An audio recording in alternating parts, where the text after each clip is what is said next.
Good morning. Good morning. Welcome to Wake Up, where we wake up. I'm Pastor Scott, I'm Pastor Holly. and we got a great show for you today. And Success Thursday, where we try to give you tips for success in every area of life. We're going to be in Ephesians 5:20. Always, now we're kind of been in this line of talking, always giving thanks to God the Father for everything in the name of our Lord Jesus Christ. And you'll see this is a throughout the scripture, one of the key parts of having a happy life isn't about the stuff I have, it's about being thankful for what I got. Where I'm Yes. at, what's going Yes. on in life. Yes. Now, it's Yes. not saying that I'm happy for and thankful for the negative things, but it's Right. looking to the things that I do have. That's right. Right? So there are always there's things that we don't have. I get that. And that can be frustrating to people that you can get very quickly you can get unhappy if you're focused on what you don't have, especially on Facebook nowadays. You can go through Facebook and everybody throws their perfect pick and perfect and you can get on there and it's designed, I believe, by the devil to get you focused on what I don't have. Right. I don't think there's anything wrong with wanting more. I don't Of think there's course not. anything wrong with wanting different, even. But enjoying what you do have. Yeah. I think that's the secret. And that's why it says always, not sometimes, always giving God to God the Father for everything, whatever I got. We both grew up pretty poor Yeah. and I was always in a home that God's always doing something great, amazing. Other kids had a swimming pool and they had the new cars and they had all the cool video games and we didn't have much. But we grew up in a home of being thankful for what we had. I didn't feel like I was doing without. I knew other people had more, Right. but I was happy with what I had. Well, and I think if I can say this, I think that it sets you up and it builds you, it grows you to then be able to live out scripture that says, thankful in the little, he'll make you ruler over much. When we learn what to do with our emotions and learn what to do with, just our thought life in the little, when we know and learn and exercise, employ being happy in those moments, I think that then being able to handle more and more, um, because I think it's kind of like the one with the talents, right? Like they have all these talents, and the one he just socks it away. But go grow more. And I think when you learn to have a happy heart in the midst of when you learn to live with Thanksgiving in the midst of not having much at all, right? I think that that was the issue with the one that had the one talent. He's 100%. trying to hide it and whatever. No, go build it and grow on it and I obviously I know I veered into a whole different Yeah, but bunch it's of interesting scriptures, is that you but can't grow what you have unless you're thankful for it. right, and If you that's where despise I it, was you're headed. upset Yeah, about it, you hide it. that's right. And as I think about our life together, we've always been excited in every season. When we got married and we were in our apartment that was the size of this table right here. Yeah, It was the it really smallest thing was. ever. It Like really we thought was. it was the greatest place, Yeah, right? It was so neat. We had our own little we place and loved it. Yeah, our couch took up the entire place. pretty Remember we had that much. pretty Yeah, big we didn't couch? we didn't have a coffee table. We didn't. Yeah, Didn't have room for a I coffee table, know. right? Like Right, you would walk in the door and you're like, "Oh wait, I'm already in the bedroom. How'd that happen?" I would That right. was that quick. But our gratitude came from the fact that it was ours. And then we got our first house and I remember like you were like, "Hey, I don't want people to know because we thought it was so fancy and big. Our $88,000 house." You're like, "I don't want people Aw. to know how blessed we are in a sense and for them to feel bad." Well, I And didn't yeah, it we wasn't thought we were living in the lap of luxury. We were so doing great. And no matter where we were at, we always seemed to always have this attitude that wow, this is awesome. God is well, what great. I think is funny about that also is because I was a person, I was like, we're not going to impulse shop, so I was like, I don't wanna just fill this, it was one of those houses that had, like, a formal dining, formal living room Right when you walked in. concept right when you walked in, and then you would walk a little further and you'd be in a family room, and really all we had was furniture for the family room, and so this front room, um, it had It nothing, was so long. So and when you walked in our house, you're like, "Oh, it's an abandoned house." okay, so the goal was that we would get to a place where we could buy furniture to fill it. Do you know well, and eventually we people gave us a couch or whatever, but They and did. I think and I did it because I was like, "Okay," because it was very kind of them, but, honestly, I think he really came over enough times. He's like, "Hey, let's just give him I was something." really okay with there not being anything in that room, and do you know, we actually sold that house with nothing in it. What do you mean? We never bought for we never were at a place to No, remember though, I wanted that leather lazy boy, but it was not leather, it was pleather. Mhm. It was and we'll call it a sauna chair. You would sit in it, and within 10 seconds, you're like, why am I sweating? I'm so hot. Yeah, Arizona and pleather, not It was a good horrible chair. combinations. It was I was Yeah, so excited about him, yeah. but we've always lived in a life, and even when we lost, I talked about that this Sunday some. Even when we lost everything, we're like, oh, it's awesome. Yeah, we're Mhm. renters now, right? And we were excited about You know renting. what I was realizing though? Like okay, so, is it false though? Because we still had a car.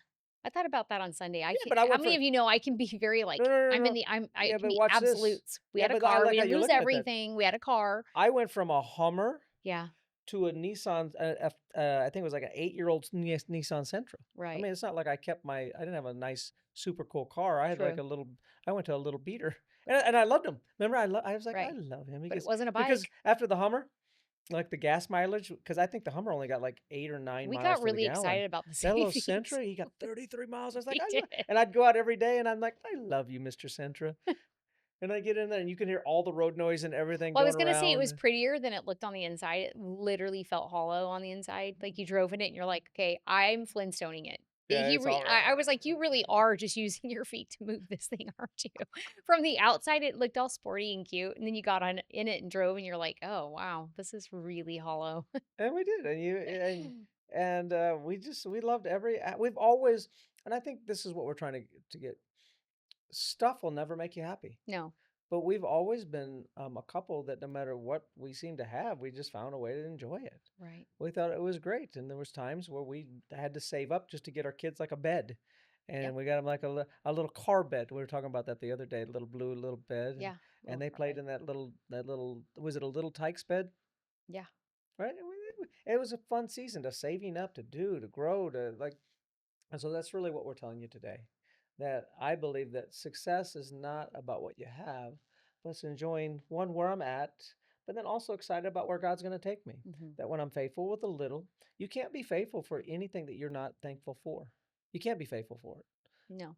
You become faithful in the things that you're in. You may be just working just a little job. You're like, it's way beneath me. Yeah, but be thankful. God gave you a job, gave you the opportunity to be great in your job. That's a really good word that you just said. You can't be faithful for some you that's really, really actually You really can't be. powerful. You can't be faithful in the next season or for the next season if you can't first muster the Thanksgiving in the season that you're in. I It's like how you really, said that. really powerful because if you really think about it, um, I think what happens is the reason why is you miss it.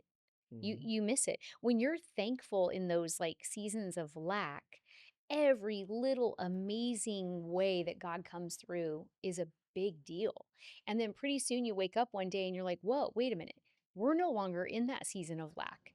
We allowed faithfulness to carry us through it. And by allowing that gratitude and that faithfulness and that thanksgiving to enable your eyes to be enlightened to see the way that God has come through in those moments, you you've now catapulted yourself into just seeing, well, essentially the good. And then pretty soon you wake up one day and really you're just living a life of good because you've trained your heart to look for God's hand and God's It's goodness in always all of been it. good. Remember when we got married, I had my Camaro RS and you had your little Honda, and we traded in for that white Honda Accord. We Mhm. loved that car. Yeah. We went from two Very cars posh. to one We felt annoying car. yeah. Because it is We went hard to a when you car, one car. we had Yeah. one car. That's what we did. We Yeah. loved our little one car. Yeah, we did. It It was was a so cute car. good. Anyway, we challenge you to do that.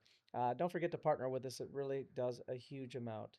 Um, $8 a week, $34 a month really goes a long ways for us, since we love our partners out there that help us out. And today is Partner Thursday.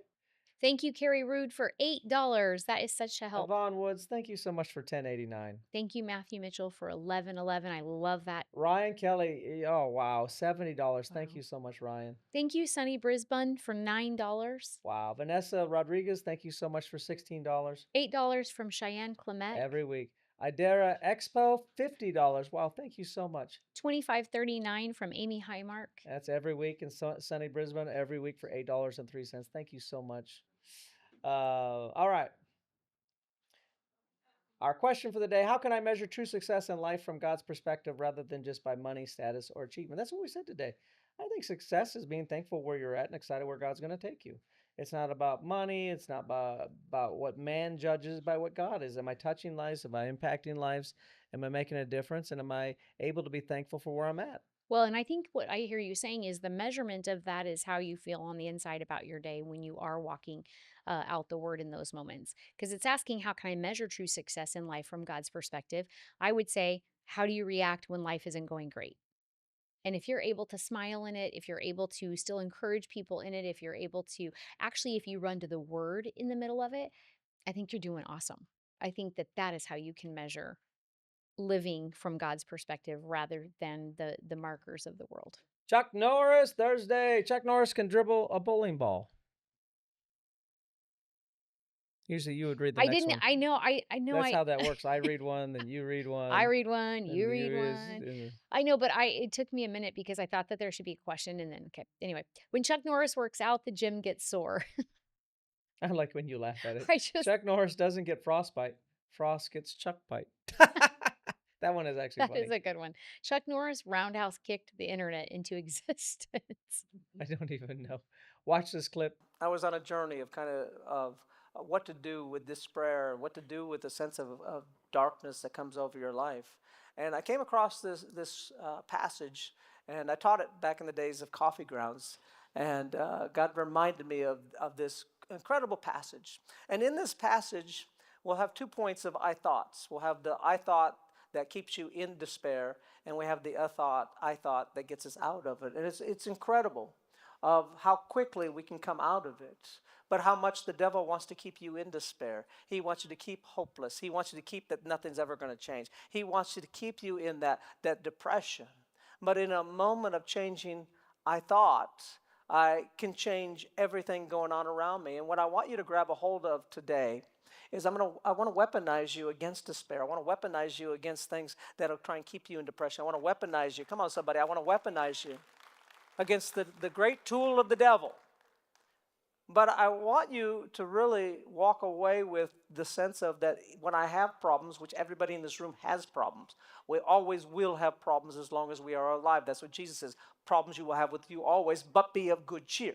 So that's right. We have them. But I want you to learn to think your problems through. I thought it through all the way to the end. And that's why I want to really start this passage off with the victory. I want to go to the end and then we'll go back to the beginning. And so here we are at Psalm 77:19 at the end. Your path led through the sea. So he's talking about when they got through the Red Sea and God parted the Red Sea. And you have to understand that a moment before getting through the Red Sea, before it was parted, all of Israel was in despair. Why, God, did you take us out here? Why, God, are you going to let us die out here? Why, right? It was all, they were in despair, depression. There was only one person that was in faith and hope. That was Moses. Moses already thought it through that God didn't lead us out here just to die, but God's got a plan. And I may not know the plan, but I know that God has a plan. And I trust in the plan. Your path led through the sea, your way through the mighty waters, though your footprints were not seen. And I really like that because though they could not see God, though they could not feel God, though maybe for many of them they didn't hear God in those moments, it did not mean that God was not there, that God was not working, that though He's invisible in your life, when I get hopeless, I feel like I'm all alone, but when I get full of hope, I realize that God all along was getting ready to part the Red Sea in my life. Don't forget to like, share, subscribe, be in church this weekend. Have an epic, amazing, awesome day. See you tomorrow.